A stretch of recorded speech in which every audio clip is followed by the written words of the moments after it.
अस्सलाम वालेकुम। Let's discuss 18th amendment. हमने लास्ट टाइम तक कॉन्स्टिट्यूशंस पढ़ लिए। अब हम 18th अमेंडमेंट को देखेंगे कि क्योंकि नॉर्मली क्वेश्चन भी इस पे ज़्यादा आता है और ये 2010 में हुआ था। प्रेसिडेंट आसिफ अली जरदारी ने ही किया था। ठीक है।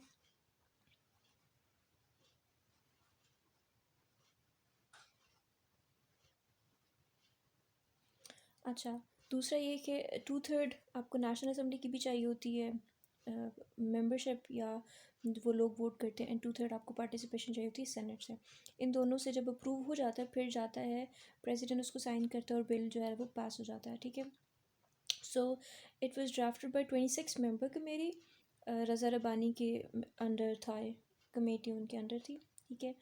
नेशनल असम्बली में 292 आउट ऑफ 342 लोगों ने इसको रेटिफाई किया और सेनेट में 90 लोगों ने आउट ऑफ 100 इसको रेटिफाई किया।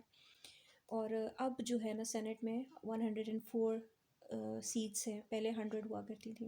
आफ्टर 18th अमेंडमेंट 104 हो गया। अच्छा, अब हम इसको थोड़ा सा बैकग्राउंड डिस्कस करें तो बैकग्राउंड में ये है कि जी पहले जो है सेमी प्रेसिडेंशियल सिस्टम था। ठीक है। जब जनरल ज़ियाउल हक का टाइम था उस वक़्त क्या था कि असम्बलीज़ जो है डिज़ोल्व हो जाती थी यूनिलैटरली। जो प्रेसिडेंट होता था वो असम्बलीज़ को डिज़ोल्व कर देता था, प्रेसिडेंट की रूल को ख़त्म कर देता था। ठीक है। और ये एक्चुअली में हुआ जनरल ज़ियाउल हक के टाइम में हुआ, जिसमें 8th अमेंडमेंट आती है। लास्ट टाइम भी हम बात कर रहे थे तो मुझे कंफर्म नहीं था। So now it's like 8th amendment में जो है प्रेसिडेंट के पास ये पावर्स थी। 13th में उसको रिप्ट ऑफ किया गया, 17th में उसको रीगेन किया गया। ठीक है। इसमें स्ट्रिप की गई पावर्स, 17th में फिर से रीगेन हुई एंड 18th में फिर से ख़त्म कर दी गई और कम्प्लीटली ख़त्म की गई। इस आर्टिकल को ही उन्होंने ख़त्म कर दिया, या आप कह सकते हैं कि इसको सब्सिट्यूट कर दिया। सही हो गया। ठीक है। पहले क्या तो हुआ ये था कि फिर जो मुशर्रफ की जो सेकंड टर्म थी उसमें उन्होंने प्राइम मिनिस्टर जो नवाज शरीफ थे उस वक़्त उनको जो है उन्होंने रिमूव कर दिया था बाय यूजिंग 13th अमेंडमेंट, क्योंकि 13 में उन्होंने रिवाइव कर दी थी फिर से ये पावर्स। ठीक है। देन 17th में फिर से ये अमेंडमेंट हुई। प्रेसिडेंट की जो प्रेसिडेंशियल सिस्टम था वो रिस्टोर किया गया। ठीक है।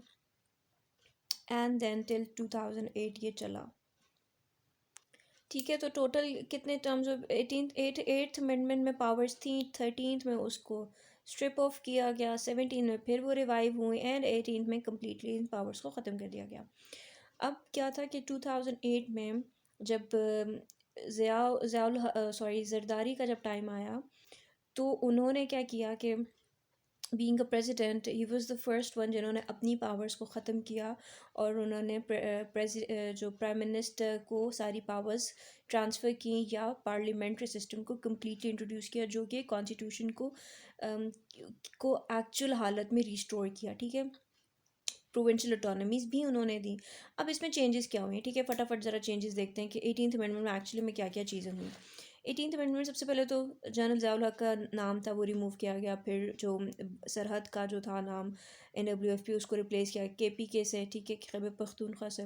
बलूचिस्तान की स्पेलिंग चेंज किया, कि सिंध की स्पेलिंग चेंज किया। देन आर्टिकल 6 जो हाई ट्रीजन था जिसमें मुशर्रफ का जो केस था। अच्छा, ये पावर जब 2008 में जब ये इनका जरदारी का जो टाइम पीरियड आया और जो इन्होंने चेंज किए 18th अमेंडमेंट को, जो इन्होंने वो किया है कॉन्स्टिट्यूशन में, तो उसमें क्या हुआ कि मिलिट्री जो रूल था हमारे पहले, कोई भी डेमोक्रेसी इतनी नहीं चली, सिविलियन रूल नहीं था, मिलिट्री रूल बहुत था।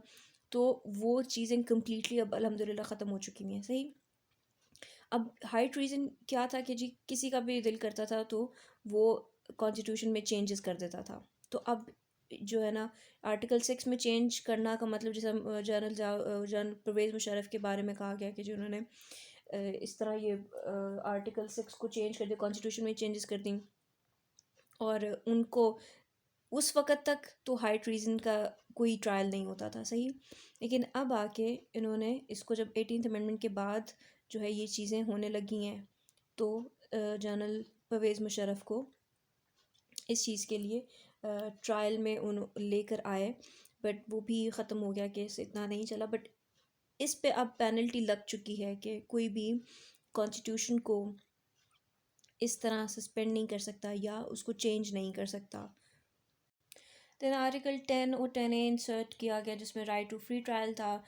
17 आर्टिकल को सब्सिट्यूट किया गया, freedom of association, parties banana, every citizen has right किया वो पार्टी बना सकता है, ठीक है, अनटिल अनलेस वो स्टेट की सॉवरेनिटी को हिट नहीं करता, कोई ऐसी काम ना हो जो कि स्टेट सॉवरेनिटी को हर्ट करता है, ठीक है। फिर 1990 जो है आर्टिकल वो किया जिसमें राइट टू इन्फॉर्मेशन था कि भी पब्लिक मैटर्स जो हैं वो पब्लिक मैटर रिलेशन या पब्लिक मैटर की जो भी इंफॉर्मेशन है वो हर पब्लिक के साथ या हर सिटीज़न के साथ शेयर की जाए।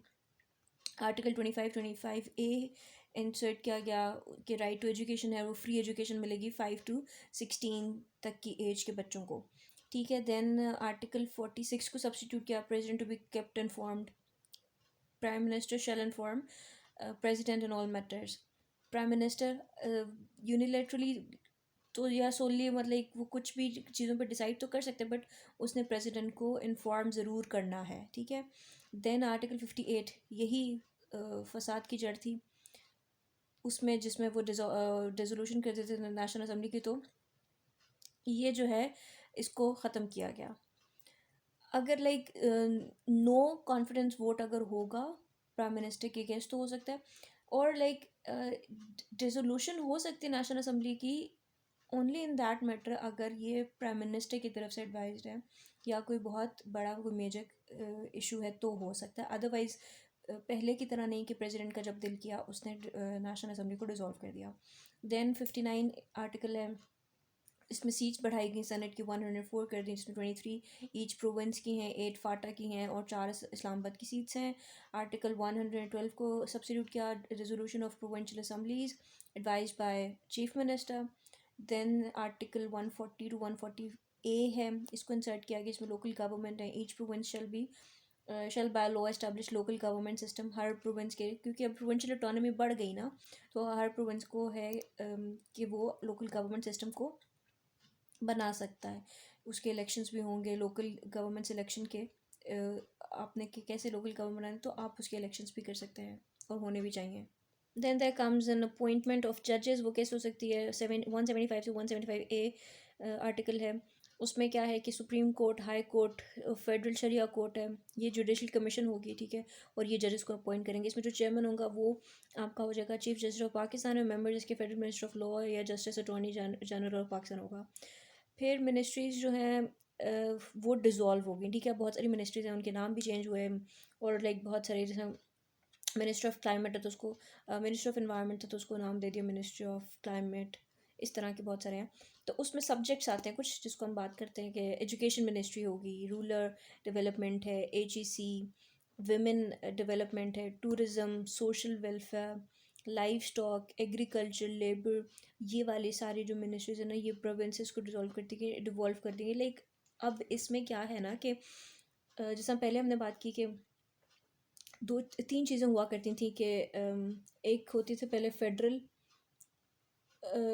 के पास कुछ सब्जेक्ट्स होते थे, ठीक है, देन एक प्रोविंसेस के पास सब्जेक्ट्स होते थे, एंड एक होती थी कॉन्करेंट लिस्ट, ठीक है। इसमें क्या होता था कि ये वाली जो कॉन्करेंट लिस्ट थी ना इसमें वो वाले जो फेडरल और प्रोविंसेस के बीच में कोई कॉन्फ्लिक्ट आ जाता था या कोई किसी पे लॉ मेकिंग की है तो अब उसमें दोनों की इसमें कॉन्फ्लिक्ट आ रहा है, ठीक है, कि किसकी लॉ या लेजिस्लेशन को किया जाए, यूज़ किया जाए, तो इसमें डेफिनेटली जो है फेडरल मिनिस्ट्रीज़ का या फेडरल का या सेंटर का जो है उनका लेजिस्लेशन प्रिवेल करता था, और प्रोविंसेस को ऑटोनॉमी नहीं दी जाती थी कि प्रोविंसेस के कोई भी मैटर है वो खुद लेजिस्लेशन नहीं कर सकते, ठीक है।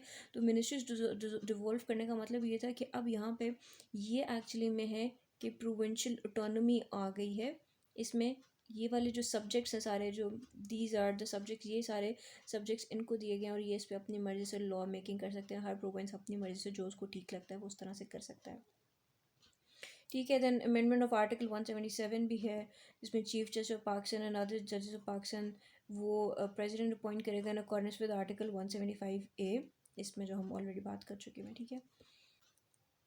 तो ये चीज़ें थी। काउंसिल ऑफ कॉमन इंटरेस्ट भी है, वो बनाई गई, ठीक है, और वो लाइक एटलीस्ट 90 डेज़ में एक बार तो ज़रूर मिलेगी, 3 महीनों में एक बार तो उसने मिलना ही मिलना है, ठीक है। अच्छा, ये वाले सब्जेक्ट्स, ये माइनॉरिटी अफेयर्स और एनवायरनमेंट के भी जो हैं ये प्रोविंसेस को दिए गए सब्जेक्ट्स। सो एक और भी था कि जी 3 दफ़ा से ज़्यादा जो है ना प्राइम मिनिस्टर या चीफ मिनिस्टर वो इलेक्ट हो सकते हैं। एक पर्सन, एक आदमी जो है वो 3 दफ़ा से ज़्यादा भी इलेक्ट हो सकता है, जिस तरह नवाज शरीफ हुए। ठीक है, तो ये एक क्रक्स था 18th अमेंडमेंट का। इसमें कोशिश मैंने यही की है कि मैं मेजर मेजर सारे पॉइंट्स आपको क्लियर कर दूँ। अब इसमें ज़्यादा नॉर्मली आर्टिकल्स की बात आती है। अच्छा, काउंसिल ऑफ कॉमन इंटरेस्ट को हम इन डिटेल भी पढ़ेंगे, ठीक है। इस पर क्वेश्चन भी आया हुआ है if I am not wrong, तो पीएमएस में शायद 2020 के पीएमएस के पाकिस्तान अफेयर्स या पॉलिटिकल साइंस में इस पर सवाल आया हुआ है। तो ये चीज़ें हैं जो आपके ऑन एंड ऑफ जो है ना आ जाता है। 18th अमेंडमेंट का क्वेश्चन कहीं ना कहीं आ ही जाता है, तो आपको एटलीस्ट पता होना चाहिए कि 18th अमेंडमेंट में क्या हुआ है। ठीक है, कोई क्वेश्चन हो तो please do ask me. Thank you so much. अल्लाह हाफिज़।